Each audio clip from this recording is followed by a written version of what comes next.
Hello everyone, welcome to biology classes. तो Pantnagar UG series के exams question series को आगे बढ़ाते हुए आज हम डिस्कस करेंगे फर्स्ट पेपर का पार्ट थर्ड, जिसमें हम क्वेश्चन नंबर 46 से 70 कवर करेंगे। इसने पूछा है natural parthenogenesis is found in, ये पूछ रहा है कि नेचुरल पार्थेनोजेनेसिस किस में पाई जाती है। The options are shark, housefly, drosophila and honey bee. तो सबसे पहले समझते हैं कि पार्थेनोजेनेसिस होती क्या है।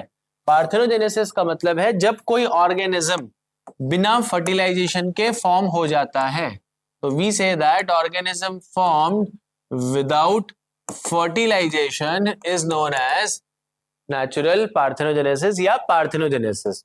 अब पार्थेनोजेनेसिस नेचुरली किस में पाई जाती है? सो योर एग्जांपल इज और your answer is honey B.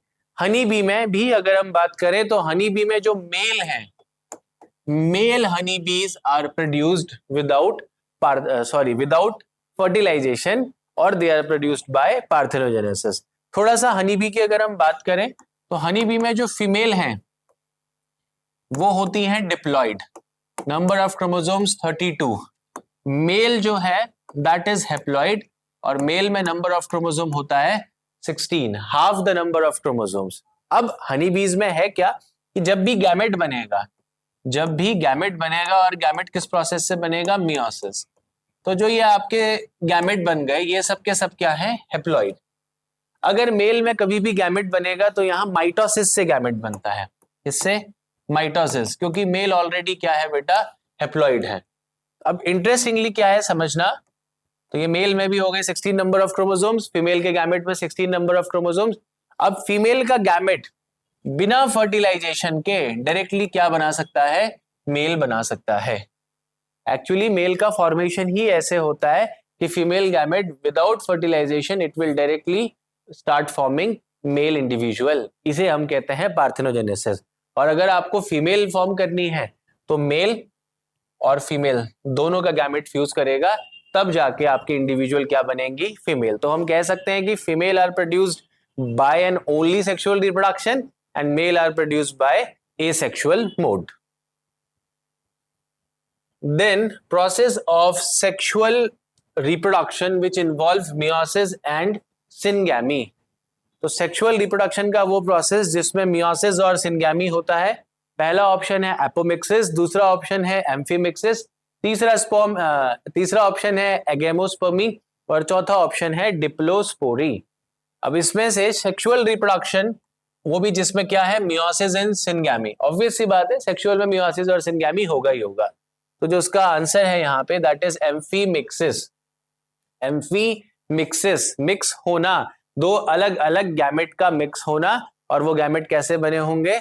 आपके सेक्सुअल रिप्रोडक्शन से। तो हम कहते हैं सेक्सुअल रिप्रोडक्शन में फर्टिलाइजेशन को ही एम्फीमिक्सिस कहा जाता है।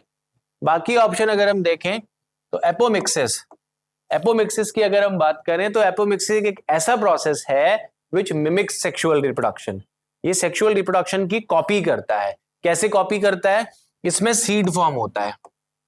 तो हम कहते हैं कि सीड हमेशा किस प्रोसेस से बनता है? Sexual reproduction. बट इंटरेस्टिंगली यहां पे जो सीड फॉर्मेशन है दैट इज विदाउट मियोसिस। किससे है बेटा? Without meiosis. बिना मियोसिस के जब सीड फॉर्मेशन होगा तो उसे क्या कहते हैं? एपोमिक्सिस। अब एपोमिक्सिस के अलग अलग टाइप हैं, जिनमें से दो टाइप आपको यहां दिए गए हैं, एगेमोस्पर्मी और डिप्लोस्पोरी।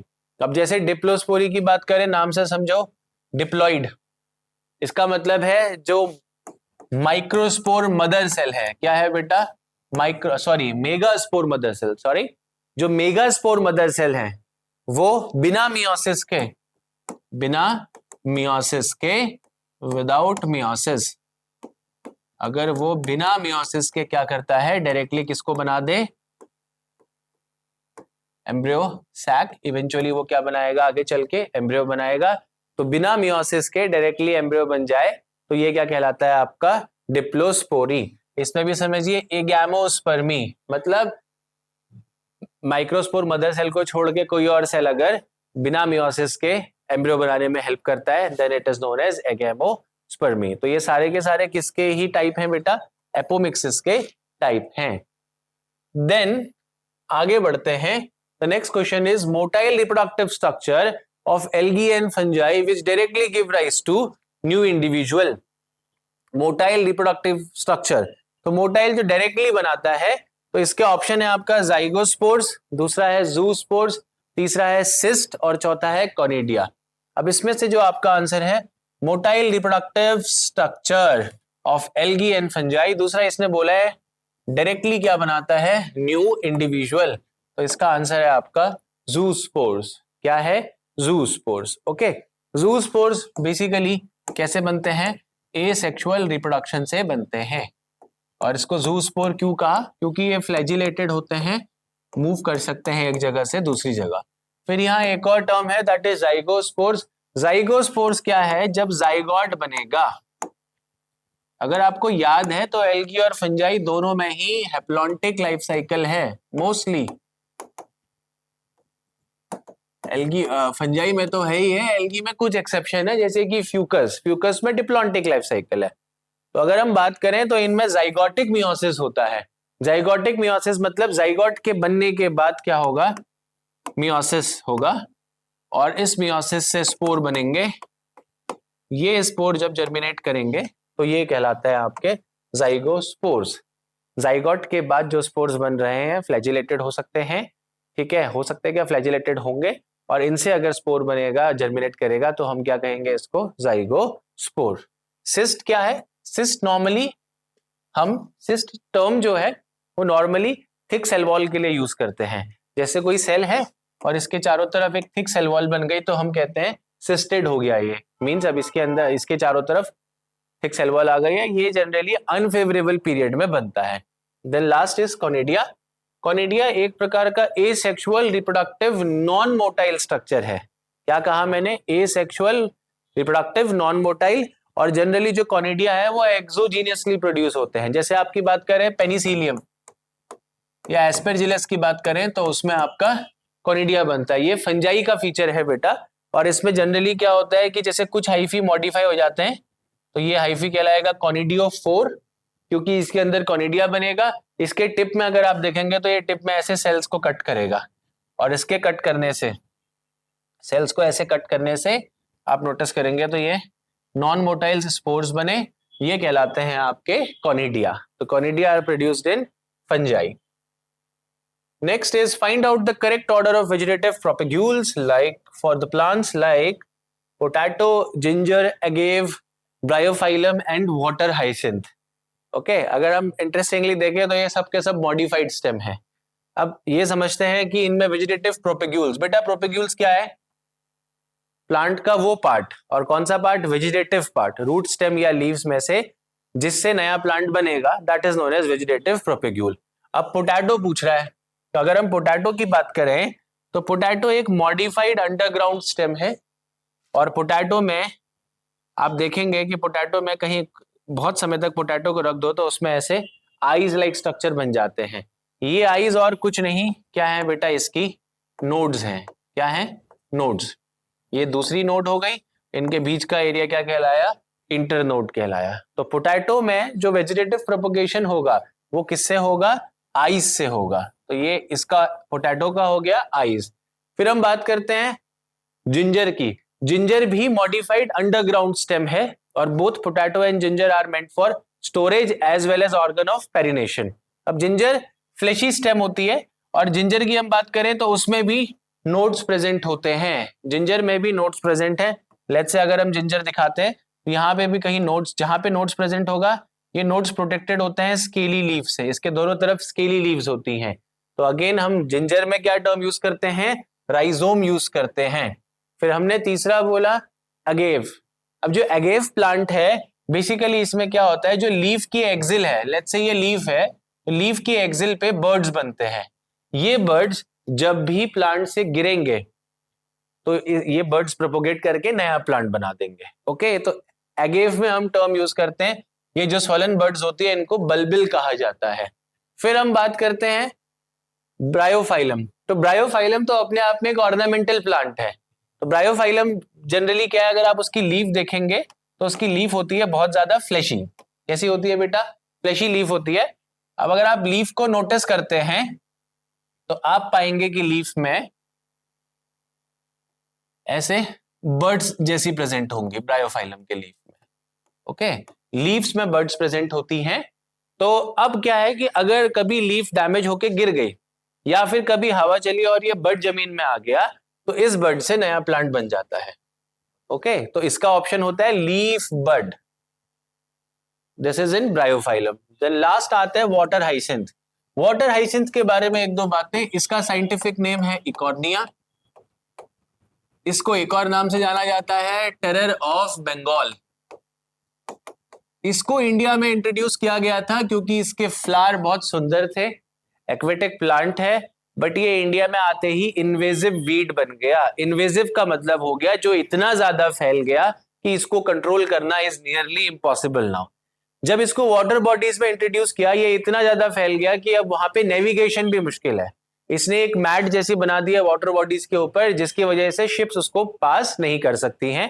तो अगर हम ब्रायोफाइलम की बात, सॉरी, इकॉर्निया की बात करें तो इकॉर्निया कुछ ऐसा प्लांट है। ये वन इंटरनोड लॉन्ग प्लांट होता है। इसमें एक ही इंटरनोड होती है। इसका मतलब है इंटरनोड के टिप पे क्या प्रेजेंट होगा, नोड। तो जैसे ही ये नोड वाटर के कांटेक्ट में आएगा, नीचे की तरफ से क्या बन जाएंगे इसमें रूट्स, और ऊपर की तरफ से नया प्लांट प्रोपगेट कर जाएगा। इसे हम कहते हैं ऑफसेट। क्या कहते हैं, ऑफसेट। तो आपका जो करेक्ट ऑप्शन है that is C. Okay, then in which set of organism does external fertilization occurs? अब फर्टिलाइजेशन के बेसिस पे, या फर्टिलाइजेशन दो टाइप की है, इंटरनल फर्टिलाइजेशन एंड एक्सटर्नल।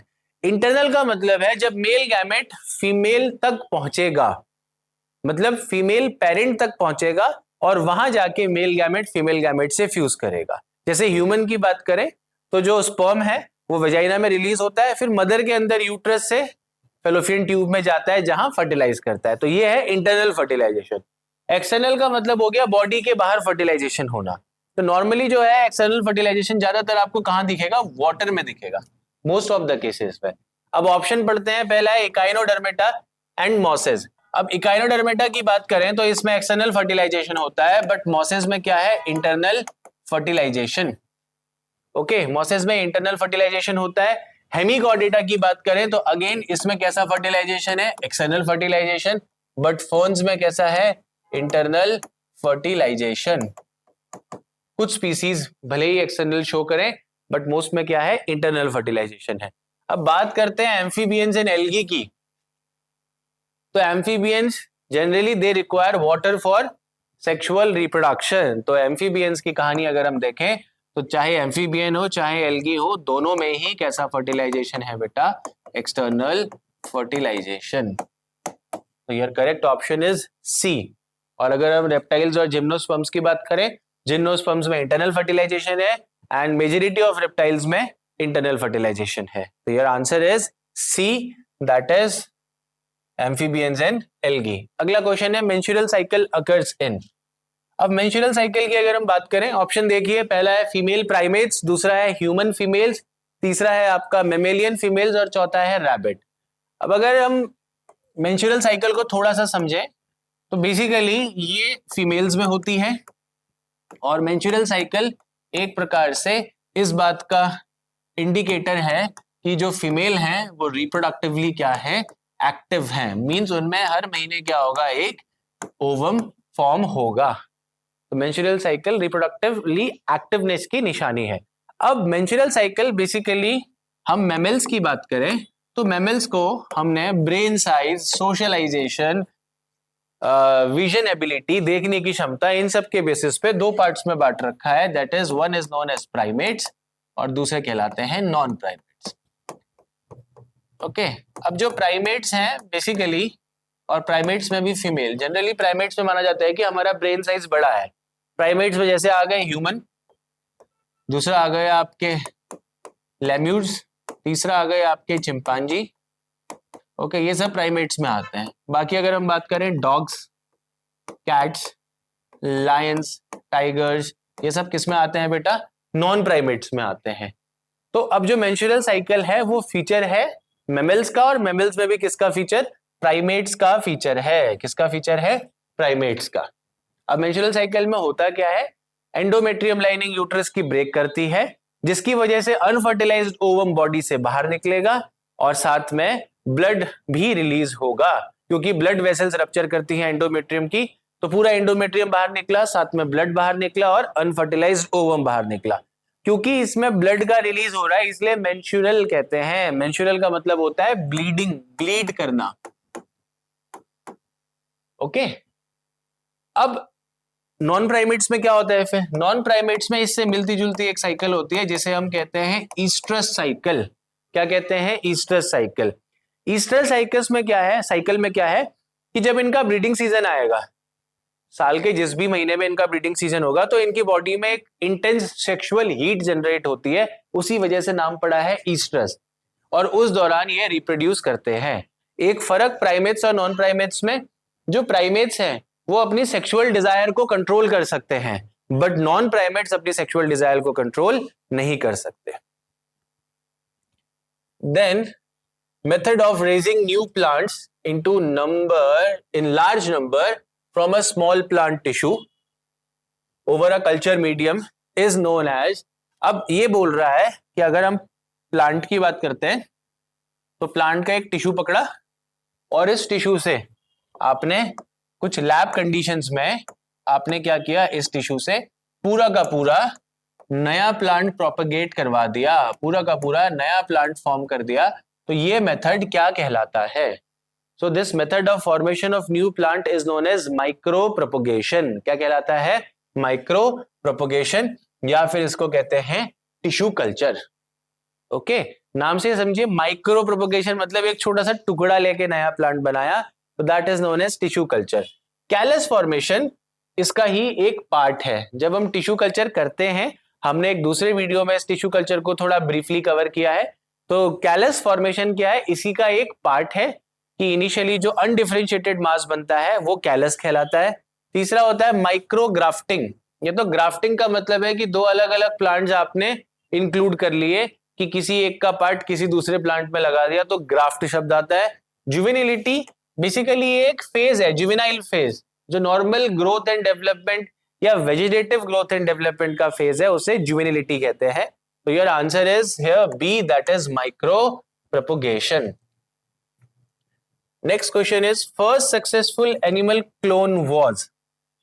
तो पहला सक्सेसफुल एनिमल क्लोन कौन था? पहला बोला इसने डॉली गोट, दूसरा बोला है डॉली शीप, तीसरा बोला है मॉली गोट और चौथा बोला है मॉली शीप। तो अगर हम बात करें तो पहला सक्सेसफुल एनिमल क्लोन कौन था? डॉली शीप। ये किसने बनाया था? रोजलिन इंस्टीट्यूट ने। इंटरेस्टिंगली बना तो 1996 में दिया था, बट ऑफिशियली डिक्लेयर 1997 में किया। ओके, ये वर्ल्ड का पहला क्लोन्ड एनिमल था। बेसिकली इसमें क्या किया था, सोमैटिक सेल लिया था और उसको आपके जो एग है उसके गैमेट में फ्यूज करा दिया था, मतलब फीमेल गैमेट का जो एग है उसके साथ सोमैटिक सेल को फ्यूज करा दिया था। तो ये कहलाया था आपका first successful animal clone. Okay, अब बेसिकली इसकी जो लाइफ थी वो अप्रोक्सीमेटली 7 साल तक ये शीप जीवित रही और उसके बाद इसको मार दिया गया बिकॉज ऑफ लंग्स डिसऑर्डर। तो ये पहला आपका क्लोनिंग का एग्जाम्पल था। नॉर्मली जो है क्लोनिंग बैन होती है बेटा एथिकल बेसिस पे, मतलब एथिक्स के अकॉर्डिंग ये कहा जाता है कि क्लोनिंग एक सही चीज नहीं है, इसलिए क्लोनिंग पे बहुत ज्यादा आप देखेंगे कि डायरेक्टली आपको डेटा नहीं मिलेगा। देन एक्सप्लांट, अब ये टिश्यू कल्चर से ही जुड़ा हुआ क्वेश्चन है, तो वो पूछ रहे हैं कि एक्सप्लांट क्या होता है। अब जनरली अगर ये एक प्लांट है, ये प्लांट की स्टेम है और इसके ऊपर ये आपका शूट एपिकल मेरिस्टम है या फिर मेरिस्टमैटिक टिश्यू है। तो टिश्यू कल्चर में हम इस मेरिस्टमैटिक टिश्यू को लेते हैं और एक कल्चर मीडियम में इसको ग्रो कराते हैं। ठीक है, तो जो टिश्यू आप, जो टुकड़ा आपने लिया प्लांट में से और उसको आपने कल्चर मीडियम पे ग्रो कराया, that piece is known as explant. तो यहाँ पे ऑप्शन देखिए, a small part of plant for tissue culture, second is exploited plant, third is harvested plant, fourth is uprooted part for transplantation. So basically it's a very small part of plant which is used for tissue culture. So your option is A. Okay, नाम से समझ जाइए, x plant, plant का हिस्सा, एक्स okay, next question is somaclonal variations are the ones. Again ये भी tissue culture से ही जुड़ा हुआ क्वेश्चन है। Somaclonal variations are the ones. अब पहले एक शब्द आता है कि सोमा क्लोन्स होते क्या हैं। ठीक है, सोमैटिक सेल्स मतलब जो नॉर्मल वेजिटेटिव सेल्स हैं, अगर आप उनसे नया ऑर्गेनिज्म बना देते हैं, ठीक है, तो ये क्या कहलाएगा आपका, सोमा क्लोन्स कहलाएंगे। क्या कहलाएंगे ये, जो जितने भी ऑर्गेनिज्म बने क्या कहलाए, सोमा क्लोन्स कहलाए। ठीक है, अब कभी कभी सोमैटिक सेल्स में हम क्या करते हैं, दो अलग अलग ऑर्गेनिज्म या दो अलग अलग ऑर्गेनिजम्स का या दो सेल्स का प्रोटोप्लाज्म भी फ्यूज करा देते हैं, जिसे हम कहते हैं सोमैटिक हाइब्रिडाइजेशन। ठीक है, तो सोमा क्लोनल वेरिएशंस कौन से वेरिएशंस हैं, which are caused by mutagens या produce during the tissue culture, induce during sexual embryogeny, तो सेक्सुअल का तो कोई लॉजिक ही नहीं है यार, और अगला है कॉज्ड बाय गामा रेज। तो सोमा क्लोनल वेरिएशंस वो वेरिएशंस हैं जो कब बनते हैं बेटा, जब हम टिश्यू कल्चर से कोई ऑर्गेनिज्म को प्रोड्यूस करते हैं।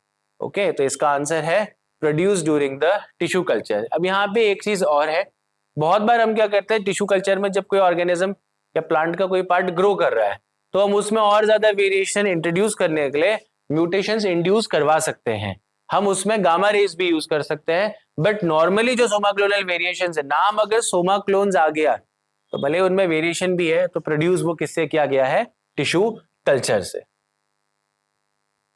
Edible part of mushroom is, अब मशरूम जो है देखा जाए तो मशरूम एक फंजाई है, और आपको पता है कि मशरूम का दूसरा एक कॉमन नेम क्या है, it is known as common या पुअर मैन्स प्रोटीन। अब मशरूम को गरीबों का प्रोटीन कहा जाता है। It is very like rich in protein. तो किसी जमाने में पल्सेस थी, फिर हमने नॉन वेजिटेरियन फूड को कहा, but nowadays both of them are expensive and mushroom is comparatively cheaper, इसीलिए इनको पुअर मैन्स प्रोटीन कहा जाता है। तो बोल रहे हैं कि मशरूम का जो हिस्सा हम खाते हैं वो हिस्सा क्या है, दैट इज बेसिडियोकार्प। दूसरा बोल रहा है प्राइमरी माइसीलियम, तीसरा है फंजाई फंगल हाइफी, और चौथा बोल रहा है बेसिडियोस्पोर्स। ओके, तो समझते हैं मशरूम का जो एडिबल पार्ट है वो कहलाता है बेसिडियोकार्प। क्या कहलाता है, बेसिडियोकार्प। देखो जनरली अगर मैं मशरूम की बात करूं तो मशरूम का जो मेन माइसीलियम है, प्राइमरी माइसीलियम है, वो अंडरग्राउंड ग्रो करता है बेटा। ओके, और प्राइमरी माइसीलियम की एक और खासियत है कि प्राइमरी माइसीलियम जो होता है वो मोनोकैरियोटिक होता है। कैसा होता है, मोनोकैरियोटिक, मतलब एक सेल में या एक हाइफी में क्या होगा, एक ही न्यूक्लियस होगा। फिर दो प्राइमरी माइसीलियम के स्ट्रेन फ्यूज करते हैं, तो उनके न्यूक्लियस अगर फ्यूज कर गए तो क्या बन गया, जाइगोट बन गया। ठीक है, फिर वो जो जाइगोट है वो जाइगोट जमीन से ऊपर ऐसे ग्रो करेगा और मशरूम का वो पार्ट बनाएगा जो हमारे लिए क्या होता है, एडिबल होता है। ओके, तो ये बेसिकली मशरूम जो है वो फंजाई की इस क्लास से बिलोंग करता है जिसको हम कहते हैं बेसिडियोमाइसिटीज। अब क्योंकि बेसिडियोमाइसिटीज में रिप्रोडक्शन से, सेक्सुअल रिप्रोडक्शन से क्या बना, एक फ्रूटिंग बॉडी बनी। क्योंकि एक जैसे हम में क्या बनता है बेटा, एम्ब्रियो बनता है ना, तो यहाँ पे क्या बनता है, जाइगोट से एक फ्रूटिंग बॉडी बनी। तो ये फ्रूटिंग बॉडी इसमें क्या कहलाती है, बेसिडियोकार्प। अब बेसिडियोकार्प में अगर आप ये इसका कैप लाइक स्ट्रक्चर देखेंगे, कैप लाइक स्ट्रक्चर में नीचे की तरफ को ऐसे फर होते हैं बेटा। आप कभी भी मशरूम को नोटिस करना, लोअर साइड में आपको ऐसे फर मिलेंगे। ये फर जो है ये कहलाते हैं गिल्स। अब इन गिल्स के अंदर कोई एक सेल डिवाइड करेगा या कुछ सेल्स डिवाइड करेंगे मियोसिस से। अगर मैं इसको डायग्रामेटिकली दिखाऊं तो कुछ सेल्स मियोसिस से डिवाइड करेंगे और डिवाइड करके क्या बनाएंगे, हैप्लॉइड स्पोर्स बनाएंगे।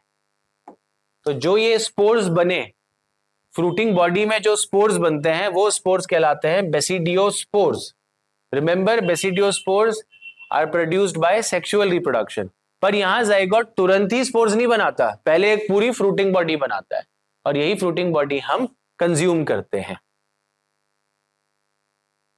Then the next question, when the anthers are free but the filaments of stamen are united into single bundle, then such condition is known as, तो हम इसको कहते हैं मोनोएडल्फस। क्या कहते हैं, मोनोएडल्फस। ये कुछ ऐसा है, ये कह रहे हैं कि एंथर्स फ्री है। अब अगर हम स्टेमेन की बात करें तो ये स्टेमेन का एंथर है that is the tip, fertile part, और नीचे है इसका ये आपका फिलामेंट। ठीक है, ये एक स्टेमेन की बात है। इसमें से एंथर फर्टाइल पार्ट होता है जिसमें आगे चल के पॉलन बनेगा। अब है क्या कि जब अगर सपोज करो किसी में 5 एंथर है, अब पांचों एंथर के फिलामेंट फ्यूज है बट एंथर फ्री है, और ये सब एक सिंगल बंडल में है। सिंगल बंडल क्या कहलाता है बेटा? हमेशा मोनो एडेल्फस।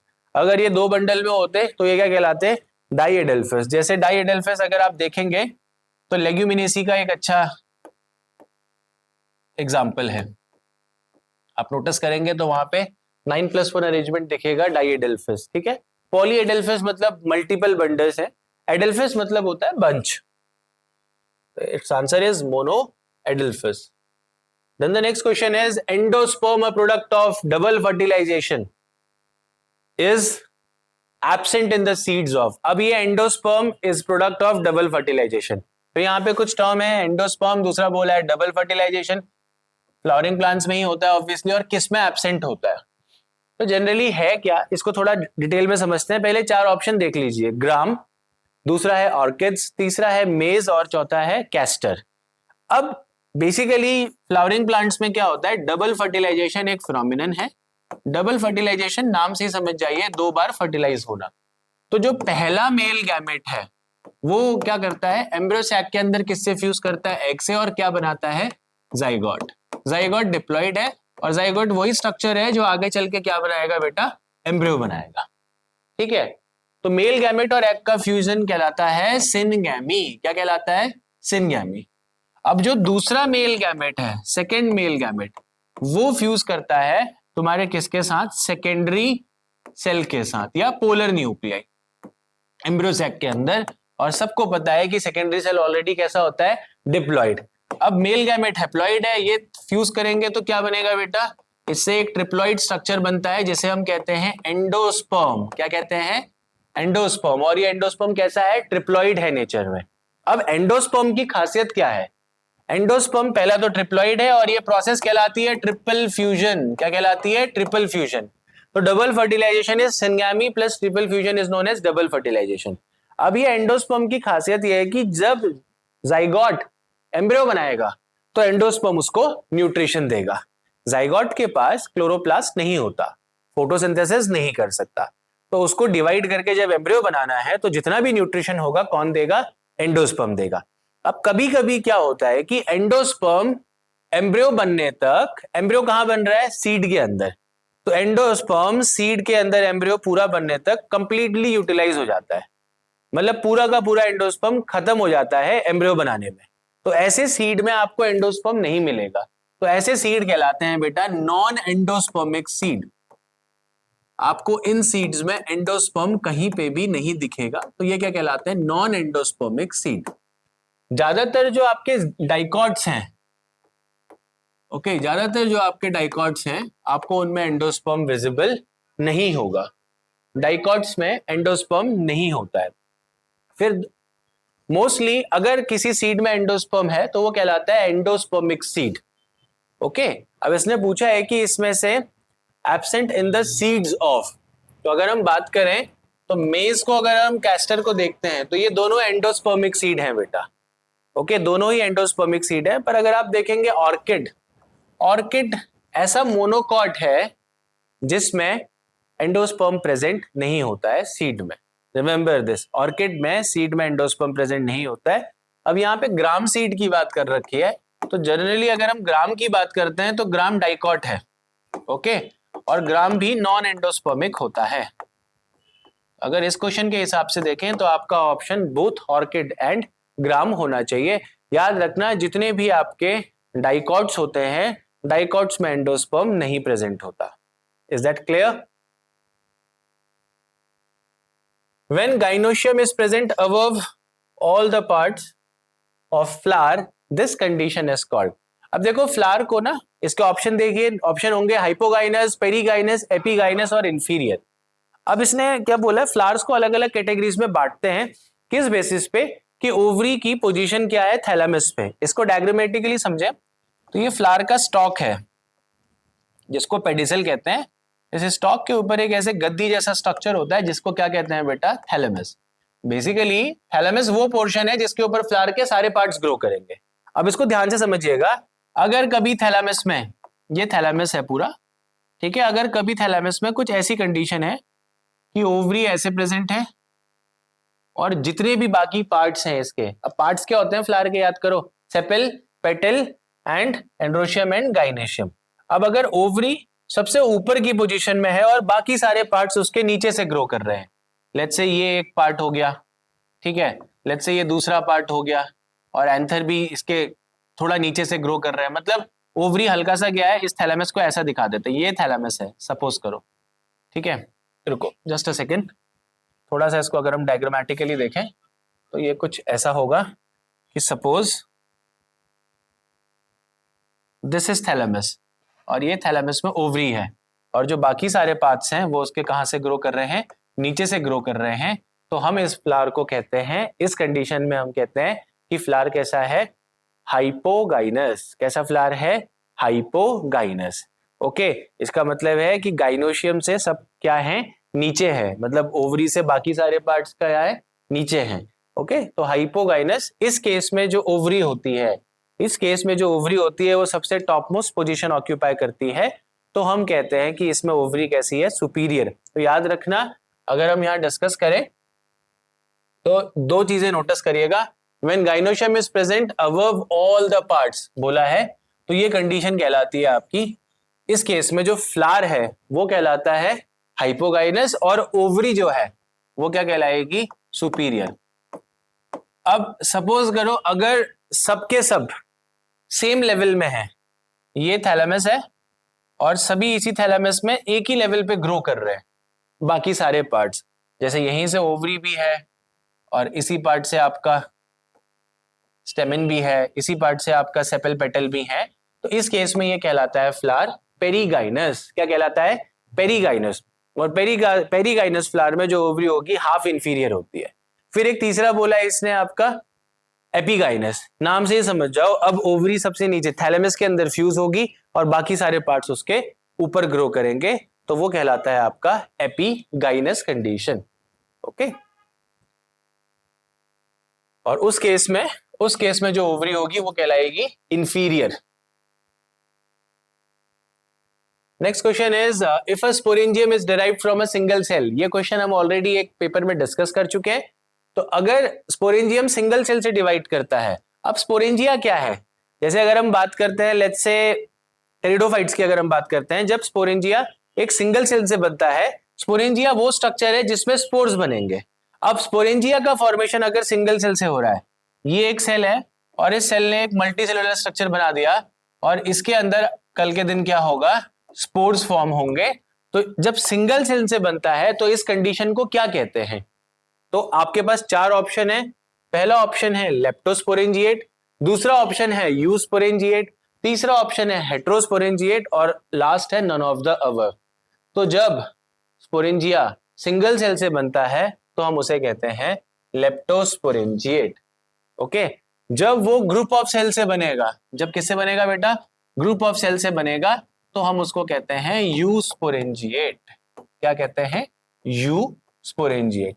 हेट्रोस्पोरेंजिएट अगर देखा तो दो अलग अलग प्रकार के स्पोरेंजिया बनना, दो अलग अलग प्रकार के स्पोरेंजिया बनना जिसमें दो अलग अलग प्रकार के स्पोर्स बनेंगे, that is micro and mega spores. इसके अलावा नन ऑफ द अबव। तो इसका आंसर क्या है बेटा आपका, leptosporangiate. Gymnosperm leaf carry 16 chromosome. अब ये बोल रहा है कि लीफ में कैसे क्रोमोसोम है, 16 क्रोमोसोम है, तो पूछ रहा है कि जिम्नोस्पर्म के एंडोस्पर्म में कितने क्रोमोसोम होंगे। अब ये बड़ा ट्रिकी क्वेश्चन है। अभी याद होगा हमने कुछ देर पहले फ्लावरिंग प्लांट्स का एंडोस्पर्म पढ़ा, तो जो फ्लावरिंग प्लांट्स हैं उन्हें क्या कहते हैं, एंजियोस्पर्म। एंजियोस्पर्म में दो बातें याद रखना, पहला तो एंडोस्पर्म जो है वो आफ्टर फर्टिलाइजेशन बनता है, क्या, या हम कहेंगे प्रोडक्ट ऑफ फर्टिलाइजेशन है, ठीक है। और ये एंडोस्पर्म किस नेचर का है बेटा, ट्रिप्लॉइड नेचर का है। कैसा है, ट्रिप्लॉइड। बट अगर हम यही बात हम जिम्नो में करते हैं, अगर हम इसी चीज को जिम्नोस्पर्म्स में डिस्कस करते हैं, तो रिमेंबर जिम्नोस्पर्म्स में जो एंडोस्पर्म है वो है आपका फीमेल गैमेटोफाइट। क्या है बेटा, female gametophyte. Please remember this कि ये क्या है, फीमेल गैमेटोफाइट, मतलब इसके अंदर फीमेल गैमेट होगा। और अगर फीमेल गैमेटोफाइट है तो इसकी प्लॉइडी लेवल क्या होगा, haploid. Remember this, in gymnosperms, I'm telling this again, in gymnosperms endosperm is haploid and in angiosperms endosperm is triploid। तो अब ये पूछ रहा है कि सेल लीफ में 16 क्रोमोसोम्स हैं, तो लीफ तो जनरली डिप्लॉइड स्ट्रक्चर है, तो हम कह रहे हैं कि 2n इज इक्वल्स टू कितना, 16। तो पूछ रहा है कि number of chromosomes in endosperm, तो एंडोस्पर्म कैसा है, हैप्लॉइड है, 2n का आधा कर दो that is equals to n। इसका मतलब है कितने हैं बेटा एंडोस्पर्म में, 8 नंबर ऑफ क्रोमोसोम्स। तो जिम्नोस्पर्म्स में, एंडोस्पर्म अगर लीफ में 16 क्रोमोसोम है तो एंडोस्पर्म में कितने होंगे, 8 number of chromosomes. Then the next question, palynology. Palynology is connected with the study of, palynology comes from the term pollen। तो जब हम pollen grains की स्टडी करते हैं then this is known as palynology। क्या कहलाता है, palynology। okay, then next question is corpus luteum produces। तो ये क्वेश्चन जो है आपका मेंस्ट्रुअल साइकिल से है। ऑप्शन देखिए, progesterone, oestrogen, luteotropin hormone and luteinizing hormone. तो अगर हम बात करते हैं मेंस्ट्रुअल साइकिल की, तो मेंस्ट्रुअल साइकिल में दो प्रकार के हार्मोन बनते हैं, एक होते हैं ओवेरियन हार्मोन और एक होते हैं आपके हार्मोन जो कहां से आएंगे, पिट्यूटरी से आएंगे। तो जो पिट्यूटरी से रिलीज होने वाले हार्मोन होते हैं वो है luteinizing hormone and follicular stimulating hormone. और अगर हम ओवेरियन की बात करें तो ओवरी बेसिकली दो प्रकार के हार्मोन रिलीज करती है, वन इज ईस्ट्रोजन जो आपका फीमेल गैमेट ओवम बनाने के लिए बहुत जरूरी है, और दूसरा होता है आपका progesterone. Progesterone, P for progesterone, P for pregnancy. किसके लिए है ये, प्रेगनेंसी के लिए रिस्पॉन्सिबल है। तो जब हम बात करते हैं कि कॉर्पस लूटियम, अब कॉर्पस लूटियम एक ऐसा स्ट्रक्चर है जो बनता है रप्चर्ड ग्राफियन फॉलिकल से। किससे बनता है corpus luteum, ruptured Graafian follicle से। अब जो ये रप्चर्ड ग्राफियन फॉलिकल है ये कॉर्पस लूटियम बनाएगा once the corpus luteum is formed. Corpus luteum बनता है तो बॉडी अपने आप को प्रिपेयर करती है किसके लिए, प्रेगनेंसी के लिए। तो प्रेगनेंसी के लिए कॉर्पस लूटियम का बनना जरूरी है, और कॉर्पस लूटियम अगर बन रहा है तो वो प्रेगनेंसी के लिए कौन सा हार्मोन रिलीज करेगा बेटा, प्रोजेस्टेरॉन। तो याद रखना कॉर्पस लूटियम प्रेगनेंसी के दौरान हमेशा बॉडी में प्रेजेंट होगा, तो इनडायरेक्टली ऑब्वियस सी बात है कि कॉर्पस लूटियम किस हार्मोन को हमेशा हाई रखेगा, दैट इज प्रोजेस्टेरॉन। प्रोजेस्टेरॉन का काम क्या है, कह तो दिया हमने प्रेगनेंसी हार्मोन है। प्रोजेस्टेरॉन का जो मेन काम होता है वो है कि it maintains the endometrium lining. ये जितने समय तक आपका प्रेगनेंसी रहेगी तब तक ये एंडोमेट्रियम लाइनिंग को क्या करेगा, मेंटेन करके रखेगा। Is that clear? During regeneration modification of organ to another organ is known as. अब रीजनरेशन अगर हम बात करें, हाइड्रा में हमने रीजनरेशन पढ़ा है, हम कहते हैं हाइड्रा में रीजनरेटिव सेल है। अब यहाँ पे कुछ ऑप्शन दिए हैं, पहला है मॉर्फोजेनेसिस, दूसरा है एपीमॉर्फोजेनेसिस, तीसरा है मॉर्फोलैक्सिस और चौथा है एक्रिशनरी ग्रोथ। अब एक्रिशनरी ग्रोथ का तो मतलब होता है जब ग्रोथ किसी सेल्स के द्वारा जब कुछ केमिकल सेक्रीट किए जाते हैं और उनकी वजह से ग्रोथ होती है, तो इसको एक्रिशनरी ग्रोथ कहते हैं। ठीक है, फिर आता है आपका टर्म मॉर्फोजेनेसिस। मॉर्फोजेनेसिस का मतलब होता है जब किसी सेल की डेस्टिनी डिसाइड हो जाती है। सेल की डेस्टिनी मतलब एम्ब्रियो ने डिवाइड किया और कुछ सेल्स बनाए, लेट्स से 100 सेल्स बन गए। अब उस 100 सेल से जाके कहा कि आप ये पर्टिकुलर ऑर्गन बनाएंगे, तो उनका क्या हो गया, मॉर्फोजेनेसिस हो गया। अब वो मॉर्फोलॉजिकली चेंज होके एक फिक्स फंक्शन परफॉर्म करने लग जाएंगे। एपीमॉर्फोजेनेसिस, एपी ये रेप्टाइल्स के केसेस में देखा गया है जब आपके बॉडी के सरफेस के कुछ सेल्स जो होते हैं वो मॉडिफाइड हो जाते हैं और डिवाइड करने लग जाते हैं। अब हमारा क्वेश्चन ये है कि during regeneration modification of an organ to other organ means जब एक ऑर्गन से मॉडिफाई होकर दूसरा ऑर्गन बनता है तो that is known as morphallaxis, sorry morphallaxis. ये कहलाता है आपका मॉर्फोलेक्सिस। Is that clear? तो जैसे बेसिकली आपको रीजनरेशन एक कहाँ दिखता है, हाइड्रा में दिखता है, तो वहां पे एक ऑर्गन से दूसरे ऑर्गन इस बेसिस पे फॉर्म होता है। हालांकि अगर हम हाइड्रा की बात करें तो उसमें tissue level system of organization है, बट रीजनरेशन का एक एग्जाम्पल है। After examining the blood group of husband and wife, the doctor advise them not to have more than 2 child. The blood group of the couples are likely to be. अब कह रहे हैं कि husband और wife का blood group check किया और doctor बोल रहा है, सॉरी डॉक्टर एडवाइज कर रहा है कि आप एक से ज्यादा बच्चा पैदा मत करिएगा। मैंने 2 बोल दिया होगा, सॉरी। क्यों कह रहा है? और ये पूछ रहा है कि इस केस में पेरेंट्स का ब्लड ग्रुप क्या होगा। पहला, male RH positive, female RH negative. दूसरा, female RH negative, male RH positive. Sorry, पहला है मेल RH नेगेटिव, दूसरा और फीमेल RH पॉजिटिव। दूसरा है female negative and male positive. तीसरा है मेल पॉजिटिव, फीमेल पॉजिटिव। और चौथा है male negative and female positive. देखो, अब जनरली आपने ये सुना होगा कि हम यूं ही किसी का ब्लड नहीं ले सकते, क्योंकि हर किसी के ब्लड ग्रुप में एक पर्टिकुलर एंटीबॉडीज होती हैं और उनके सरफेस में एंटीजन होता है। अगर रैंडमली कोई ब्लड ग्रुप हमने ले लिया तो हमारे बॉडी का इम्यून सिस्टम उनको उनके अगेंस्ट एंटीबॉडीज बना के उनको किल कर देगा। अब होता क्या है, एक कंडीशन है जिसे हम कहते हैं इरेथ्रोब्लास्टोसिस फेटालिस। इरेथ्रो मतलब ब्लड से जुड़ा, ब्लास्टोसिस मतलब इरेथ्रोब्ला की वजह आरबीसीज का कुछ गड़बड़ है, फेटालिस का मतलब होता है बच्चे से जुड़ा हुआ, फीटस से जुड़ा हुआ। अब ये क्या है, इसको ध्यान से समझिए। अगर मदर RH नेगेटिव है और फादर RH पॉजिटिव है किसी भी ब्लड ग्रुप के लिए, ए के लिए ले लीजिए, बी के लिए ले लीजिए, तो होता क्या है, जब फर्स्ट बेबी होती है, जब फर्स्ट बेबी होगी तो आपको पता है कि जो मदर और बेबी होते हैं वो किससे जुड़े हैं, अम्बिलिकल कॉर्ड से जुड़े हैं। तो डिलीवरी के दौरान क्या होता है कि अगर बच्चा RH पॉजिटिव है, फर्स्ट बेबी में बच्चा RH पॉजिटिव है, तो मदर और बच्चे का ब्लड हल्का सा क्या होता है, मिक्स हो जाता है। मतलब बच्चे का ब्लड मदर के ब्लड से मिक्स करके उसके कांटेक्ट में आ जाता है। तो मदर क्या करेंगी, इमीडिएटली उस ब्लड के लिए एंटीबॉडीज बना देगी।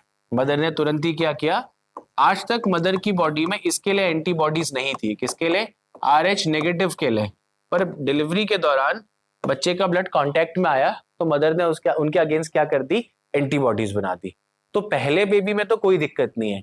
अब जो दूसरा बेबी होगा, दूसरे बेबी में क्या है कि ऑलरेडी मदर के अंदर क्या है, एंटीबॉडीज हैं, और अगर उस केस में बच्चे का ब्लड ग्रुप RH नेगेटिव है तो मदर की एंटीबॉडीज बच्चे के आरबीसीज को किल करना शुरू कर देती हैं, तभी नाम दिया erythroblastosis fetalis.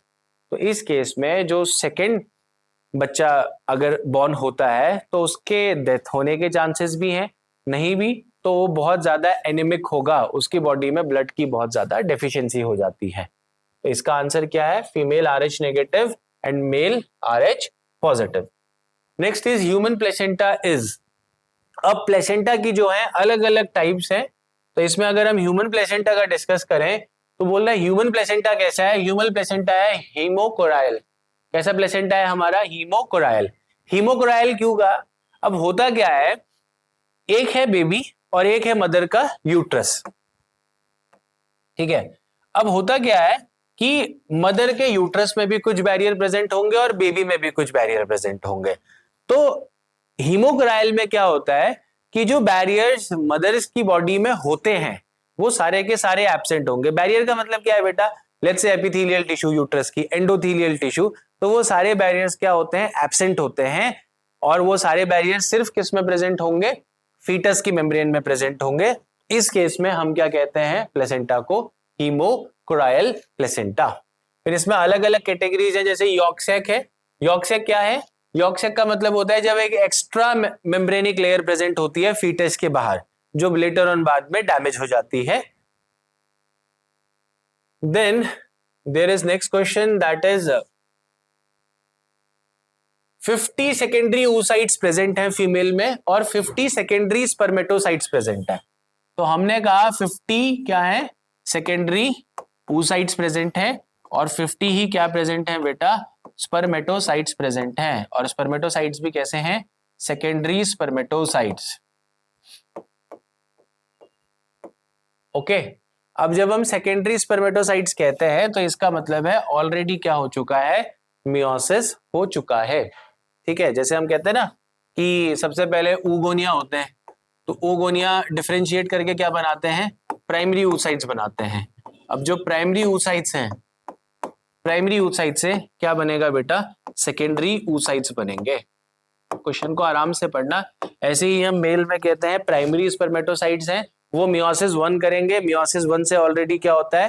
Chromosome number half हो गया, और वहां क्या बनेगा? सेकेंडरी स्पर्मेटोसाइट्स बनेगा। अब इसने क्वेश्चन में स्पेसिफिकली मेंशन किया है कि 50 आपके सेकेंडरी oocyte हैं और 50 आपके सेकेंडरी स्पर्मेटोसाइट्स हैं, मतलब ऑलरेडी एक मियोसिस हो गया है। अब जब इसमें मियोसिस 2 पूरा होगा, सेकेंडरी oocyte या सेकेंडरी स्पर्मेटोसाइट में मियोसिस 2 पूरा होगा, तो मियोसिस 2 पूरा होने से क्या बनते हैं? स्पर्मेटिड्स बनते हैं। क्या बनते हैं बेटा? स्पर्मेटिड्स। अब मियोसिस 2 का मतलब है एक सेल डिवाइड करके कितने सेल बनाएगा? 2 सेल बनाएगा।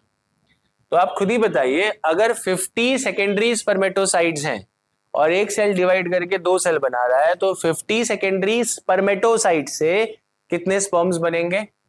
इवेंचुअली 50 टू 100, कितने बनेंगे बेटा? 100 स्पर्म्स बनेंगे। ठीक है, और अगर 50 oocytes हैं, अब जो सेकेंडरी oocytes होते हैं, जब उनमें मियोसिस 2 होगा, तो मियोसिस 2 होने से एक बड़ा सेल बनता है जिसे कहते हैं ओवम, और एक दूसरा छोटा सा सेल बनता है जिसको हम कहते हैं पोलर सेल। क्या कहते हैं? Polar cell.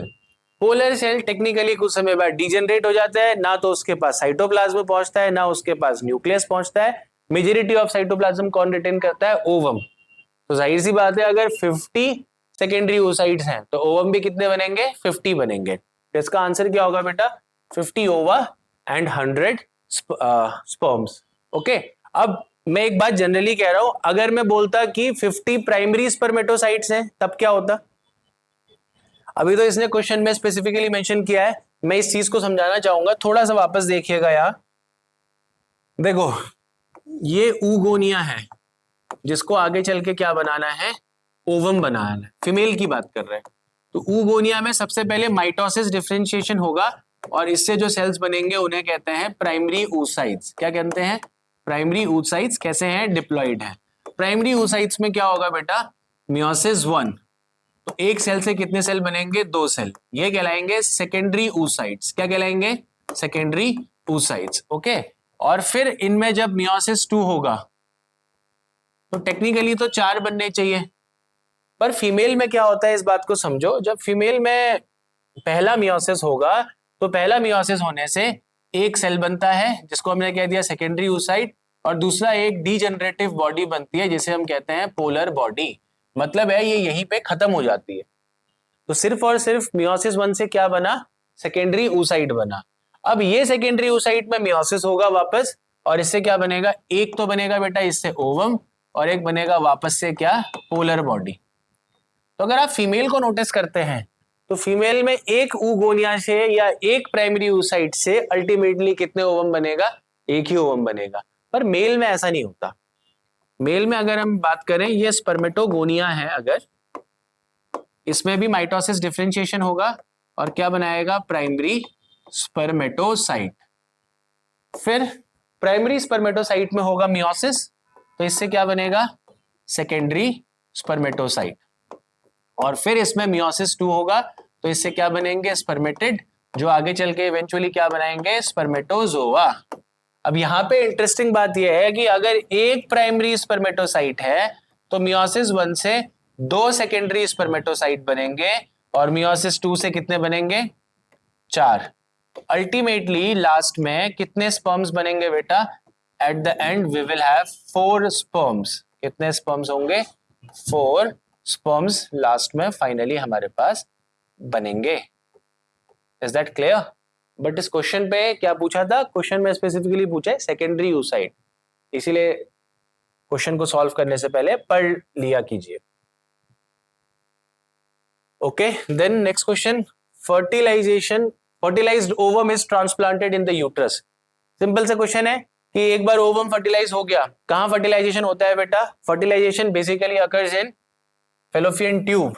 अगर ये यूट्रस की बात करें, ठीक है, ये यूट्रस है and let's say if this portion represents fallopian tube, suppose करो ये ओवम हो गया, सॉरी ओवरी हो गया, तो बेसिकली यहाँ पे अगर आपका यूट्रस है तो आपका इम्प्लांटेशन यहाँ पे होता है। इम्प्लांटेशन का मतलब होता है वही ओवम का अटैच होना इससे यूट्रस की वॉल से। तो जो बेसिकली फर्टिलाइजेशन है वो होता कहाँ है? तो फर्टिलाइजेशन होता है आपका इस पोर्शन में जिसे हम कहते हैं फेलोपियन ट्यूब। क्या कहते हैं? फेलोपियन ट्यूब में आपका फर्टिलाइजेशन होता है। अब ये पूछ रहे हैं कि फर्टिलाइजेशन होने के कितने दिन बाद इम्प्लांटेशन होता है? That basically occurs after 1 week. कितने बाद होता है? 1 वीक। और याद रखना जब इम्प्लांटेशन हो जाता है उसके बाद ही हम प्रेगनेंसी टर्म यूज करते हैं, that is implantation leads to pregnancy. Next question, oral contraceptive pills in females. अब ओरल कॉन्ट्रासेप्टिव पिल फीमेल्स के लिए, और ये किसने डेवलप करी है पूछ रहे हैं? CDRI लखनऊ ने, central drug research institute Lucknow ने। तो ऑप्शन है आपके मालाडी, LNG-20, सहेली, नन ऑफ दीज। अब इसमें से अगर हम बात करें तो बोथ मालाडी और सहेली जो है वो क्या है आपकी ओरल कॉन्ट्रासेप्टिव पिल्स है, बट जो CDRI ने डेवलप करी वो क्या थी आपकी सहेली, और सहेली को कहा गया वंस इन अ वीक पिल। क्या कहलाती है सहेली? Once in a week pill. LNG-20 जो है ये बेसिकली आपका एक हार्मोनल रिलीजिंग IUD है। क्या है? Hormonal releasing intra uterus device है। तो ये आपका ये IUD में आता है, ओरल कॉन्ट्रासेप्टिव में नहीं आता है। Is that clear? तो बेसिकली जो ओरल कॉन्ट्रासेप्टिव्स हैं अगर हम बात करें तो ओरल कॉन्ट्रासेप्टिव्स में क्या प्रेजेंट होता है? दे ईदर कंटेन ईस्ट्रोजन और दे कंटेन प्रोजेस्ट्रोजन। ठीक है, अब अगर अकेले ईस्ट्रोजन प्रेजेंट है तो इसको सिंगल पिल कहते हैं, और अगर दोनों हार्मोन प्रेजेंट है तो कंबाइंड पिल्स कहते हैं। ठीक है, ये हार्मोन्स क्या करते हैं?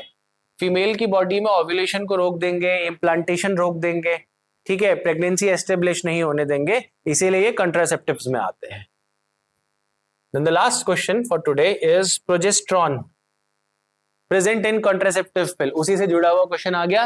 तो जो प्रोजेस्ट्रॉन आपके कॉन्ट्रासेप्टिव पिल में प्रेजेंट होते हैं वो किस लिए मेंट है? What actually they are performing? तो प्रोजेस्ट्रॉन जो है बेसिकली अगर हम बात जनरली भी बात करें, हालांकि यहाँ उल्टा काम हो रहा है। हम कहते हैं कि प्रोजेस्ट्रॉन तो प्रेगनेंसी हार्मोन है, बट आप कॉन्ट्रासेप्टिव में यूज क्यों कर रहे हो? व्हाट इज कॉन्ट्रासेप्टिव बेटा? कॉन्ट्रासेप्टिव कोई भी ऐसा डिवाइस है जो क्या करेगा? Which prevent fertilization. जो किसको प्रिवेंट करेगा? फर्टिलाइजेशन को प्रिवेंट करेगा। कॉन्ट्रासेप्टिव अलग अलग प्रकार के हो सकते हैं। पहला है नेचुरल कॉन्ट्रासेप्टिव, दूसरे होते हैं आपके बैरियर्स, तीसरे होते हैं आपके इंट्रा यूट्रस डिवाइसेस, चौथा होते हैं आपके सर्जिकल कॉन्ट्रासेप्टिव, और पांचवे होते हैं आपके ओरल पिल्स, और इसी में ओरल पिल्स का मॉडिफाइड वर्जन है जिन्हें हम कहते हैं इम्प्लांट्स। तो ये बात कर रहा है अभी ओरल पिल्स की। ओरल पिल्स में भी ये कह रहा है कि प्रोजेस्ट्रोजन एग्जैक्टली अगर हम उसको यूज करते हैं तो वो कॉन्ट्रासेप्टिव में करता क्या है, एज एन दवाई के अंदर उसका फंक्शन क्या है? तो वो ह्यूमन फीमेल में क्या करता है बेटा? It helps in checking ovulation, preventing fertilization, preventing implantation of zygote, और बोला है प्रिवेंटिंग क्लीवेज। देखो क्लीवेज तो फर्टिलाइजेशन के बाद की कहानी है, तो ये तो फर्टिलाइजेशन होने ही नहीं देता। दूसरा इसने बोला है प्रिवेंटिंग इम्प्लांटेशन ऑफ जाइगोट, नहीं। ठीक है, अब यहाँ पे है प्रोजेस्ट्रॉन का जो मेन काम होता है वो ओव्यूलेशन को चेक करता है। मतलब ओवम रिलीज ही नहीं होगा तो फर्टिलाइजेशन नहीं होगा। ठीक है, बेसिकली पिल्स आपका जनरली फर्टिलाइजेशन को प्रिवेंट भी करती हैं, पिल्स आपके इम्प्लांटेशन को भी चेक करती हैं, और पिल्स आपके ओव्यूलेशन को भी चेक करती हैं। तो अगर किसी पिल में प्रोजेस्ट्रॉन यूज है तो वहां पे क्या होगा बेटा? Checking ovulation. So your answer is A here. Okay, so that is all for today. Thank you so much.